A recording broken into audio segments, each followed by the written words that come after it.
Isa po akong college student. Nahuli po ng tatay ko na nanlalalaki yung nanay ko. Na ang alam po namin ay nasa abroad, pero nasa Pilipinas po pala. Nagkakaroon po ako ng problema sa sarili ko.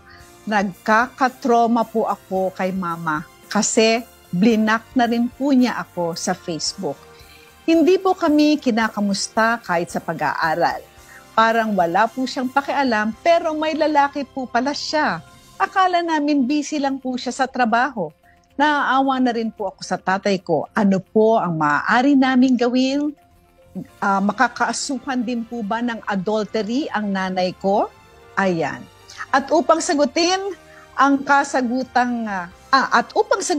katanungang legal na yan, nandito po ang ating panauhing abogado via Zoom. He is joining us, si Attorney Zedjumar P. Semic, an associate lawyer of the Abo Law Firm. Attorney Semic, good afternoon to you. This is Attorney Dot with Ma'am Annie Redtoy. Magandang hapon po, Attorney Dot and Ma'am Annie at sa lahat ng taga-subaybay ng La Verdad. Nais ko po kayong batiin at nais ko rin pong batiin ang Abo Law Firm under the leadership of Attorney Marvy Rosero Abo for our recent Supreme Court victory in the case of Rochelle Delante versus People of the Philippines. So magandang hapon po sa ating lahat. Ganda naman ng bunga ni Attorney. Thank you very much. Congratulations kay Attorney Marvy Abo. Good afternoon po. Sige. Okay. Attorney Dot, tanungin na natin si Attorney. Yes po. Si Mick. Ang lungkot naman nun eh. Parang grabe. I do not know si Attorney Dot kung siya magbubuga ng ano niya eh. Nararamdaman niya eh. Ba yan? Sige. Okay. Ano po doon? Kawawa naman yung bata. Natotraumatize siya, di ba, Attorney? Sige po. Yes, Imagine, nasa abroad. Yung pala, nandito sa Pilipinas, may kinakasama na. Mayroon akong alam dyan, yung mga kalalakihan. Di ba po? This is not the first time na nakarinig tayo. Pero ito yung babae. Babae naman. Sige po. Go ahead po. Thank you. Attorney Dot and Miss Annie, talagang nakakalungkot ang naging pagsasadula at pagitwento ni Leah Rose. So sa tanong po niya kung maaari po bang kasuhan ng adultery ang kanyang ina, ayon po sa ating revised penal code, under Article 333 ng ating revised penal code, ang adultery po ay kailangan po ng 3 elemento para po mapanagot ang isang babae. Ang unang elemento po, kailangan po ay ang isang babae must be married, legally married to a husband. Second, ang ikalawang elemento po ay dapat po ang babaeng ito na kinasal valid sa kanyang husband ay nakipagtalik sa isang lalaki na hindi naman siya kinasal doon o hindi naman niya asawa. At ang ikatlong elemento po, Attorney Dot and Miss Annie, ay dapat po yung lalaki na nakipagtalik sa isang babaeng kinasal na ay alam niya na ang babaeng ito ay kasal na or legally married na. So, Attorney Dot and Miss Annie, kailangan po malaman dito sa problema po ni Leah Rose kung ang parents po ba niya ay legally married to each other at kailangan pong mapatunayan ni Miss Leah Rose na ang kanyang ina ay nakipagtalik sa isang lalaki na hindi naman siya kasal dito. Pero nais ko lang pong ipaalam kay Miss Leah Rose na hindi po kailangan ng direct evidence dito dahil pwede pong circumstantial evidence ang gamitin. Kung may nakakita po sa nanay ni Leah Rose na nakipagtanan o nakisama o nakipagtalik sa ibang lalaki, ay maaari po itong maging kaso ng adultery. Ayun. So Miss Annie, unang-una daw ay kailangan kasal, no? Yung tatay doon sa nanay, and then merong evidence. Hindi naman kailangan yung akto mismo, makukunan mo ng video, no? Kahit na ibang ebidensya, like, let's say Miss Annie, kunwari nagkaroon siya ng anak dito sa lalaking ito, very clear, di ba? Pagkatapos nanggaling kunwari sa motel, lumalabas sa motel, ano pa ba ang ginawa nila doon, hindi ba? So, yung mga ganon na mga ebidensya, kasi Miss Annie, syempre kung criminal case yan, kailangan din meron tayong proof beyond reasonable doubt. Kaya importante po yung ebidensya. Miss Annie, may tanong ka pa? Okay. So, sabihin, yung circumstantial evidence ay pwede po yun na maging batayan para siya po ay makapagsampa ng adultery. Is it a criminal case, Attorney Semic?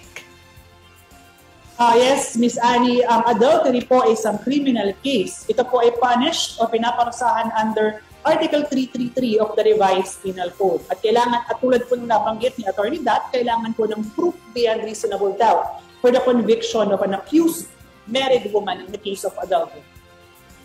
Okay, isa pang tanong, Attorney Semic. Halimbawa, okay, pasok na tayo dun sa criminal. Ano ang parusa sa kanya, Attorney Semic? At maliban sa criminal case, mayroon pa bang civil liability? Itong babae po, ay yung dalawang nangangal niya? Yes, Miss Annie, dito po sa ating, malinaw po sa ating New Civil Code of the Philippines at sa ating Family Code na ang isang magulang po ay kailangan po, obligado po na magbigay ng suporta. Sa kwento po ni Leah Rose, hindi po nabibigyan ng suporta ng kanyang ina, ang kanyang pamilya, si Leah Rose at ang kanyang iba pang kapatid at kanyang ama. Dahil po dito ay meron po tayong provision sa ating New Civil Code at Family Code na nag-oobliga sa mga magulang na magbigay ng suporta. So pwede po ito maging source ng civil case, Miss Annie. Ayan. Attorney Dot, pwedeng criminal at saka Yes. civil. Ilang taon siya makukulong Yes. kapag criminal? Pag criminal case po for adultery, Attorney Dat, medyo mahaba-haba po ang kanyang gugugulin dahil ito po ay isa po itong krimen na kailangan pong dahil malalim at ito po ay isang matinding krimen po dahil nagkakaroon po ang adultery po ay isang krimen dahil pinaparusahan po ito dahil magkakaroon po ng spurious offsprings ay in case of adultery. So mahaba-habang taon po ang gigigilin ng isang akusado na mapapatunayan na convicted for adultery. Yes, Anne. Attorney, as far as your experience concerned, Attorney Semic and also Attorney Dot, yung mga nalalaman nyo, yung ganitong kaklase ba, nagpa-prosper o in the middle of the hearing, nagkakaayos din sila, nagkakabayaran, kaya hindi nagpa-prosper. Ilang porsyento po yung nagpa-prosper, ilang porsyento yung nakukulong, kasi parang dito sa lipunan natin, kapag ang lalaki ang nag-commit nito, Attorney Dot, parang sabihin natin parang acceptable po. Pero sa kababaihan, kapag ang babae ang nag-commit nito, this is a crime talaga. Hindi acceptable sa lipunan natin. Ilang porsyento nagpa-prosper po, Attorney Semic? Sa aming firm po, sa Abo Law Firm, mataas po ang conviction rate ng mga adultery cases na hinahandle po namin. Dahil nga po, when it comes to adultery, kailangan pa rin po ng proof beyond reasonable doubt. Pero ang pinakamahalaga po na madaling mapatunayan dito ay ang makikipagtalik ng isang babaeng kinasal nauna ng kinasal sa iba pang lalaki. So tulad po ng nasabi ko, madali pong mapatunayan ito sa pamamagitan ng pwede pong actual evidence, maganda, at pwede rin naman pong circumstantial evidence kung may nakita or kung may nakita man tulad ng nabanggit ni Attorney Dat, kung lumabas ng hotel, ay maaari na po ito maging ebidensya. So hindi po mahirap magkalat ng ebidensya dito dahil circumstantial evidence pwedeng-pwede na po. So mataas po ang conviction rate ng mga kaso na hinahandle po ng firm namin when it comes to adultery. At tulad din po ng nabanggit niyo, Miss Annie, nakakalungkot po dito nga po sa Pilipinas, kung sa mga lalaki ito ginawa ay acceptable, pero kasi po when it comes to a woman having sex with another man, as I mentioned earlier po, it might result to production of a spurious offspring. So maaari po nitong magulo ang succession when it comes to hereditary succession. Okay, Attorney Dot, would you like to add? Would you like to say something? Attorney Semic, thank you for that. Attorney Dot? Yes, thank you so much. No? Maganda yung mga sagot po ni Attorney. Pero dun sa tanong mo, Miss Annie, yung kung ano ba yung penalty, eto medyo nabuksan ko yung sa Revised Penal Code, no? Adultery in the Philippines carries a penalty of prison correctional in its medium and maximum periods, meaning imprisonment ranging from 2 years, 4 months, and 1 day up to 6 years. And take note po, both the married woman and her co-accused partner face the same penalty if found guilty. Lalo na kapag napatunayan, Miss Annie, na alam nung lalaki na kasal itong babae. Hindi naman pwedeng yung babae lang ang paparusahan. Pareho kayong may kasalanan dyan. So, attorney, ano po ang gusto po ninyong sabihin sa mga nagbabalak na mga asawa, naggagawa ng kalokohan, di ba? Ayan, nakita na ninyo, may kulong, meron pang pwede kayong pagbayarin din ng support, tsaka yung sinasabi ni Miss Annie kanina, yung pwede rin magkaroon ng civil punishment, liability. No? Ibig sabihin, pagbabayarin ka. So, attorney, go ahead po. Ano pong legal advice po ninyo sa lahat po ng nakikinig ng mga married people dito po sa ating palabas? Sa lahat po ng nakikinig sa Radyo La Verdad ng mga married couple, tayo po ay maging committed sa ating partner. Huwag na po tayong mangaliwa dahil marami po tayong maaaring kaharapin ng mga legal na problema. So be committed, stay faithful to your partner. Yun lang po aking masasabi. Ganda ng sinabi, stay faithful. Sa mga partners nyo. Yes, Miss Annie.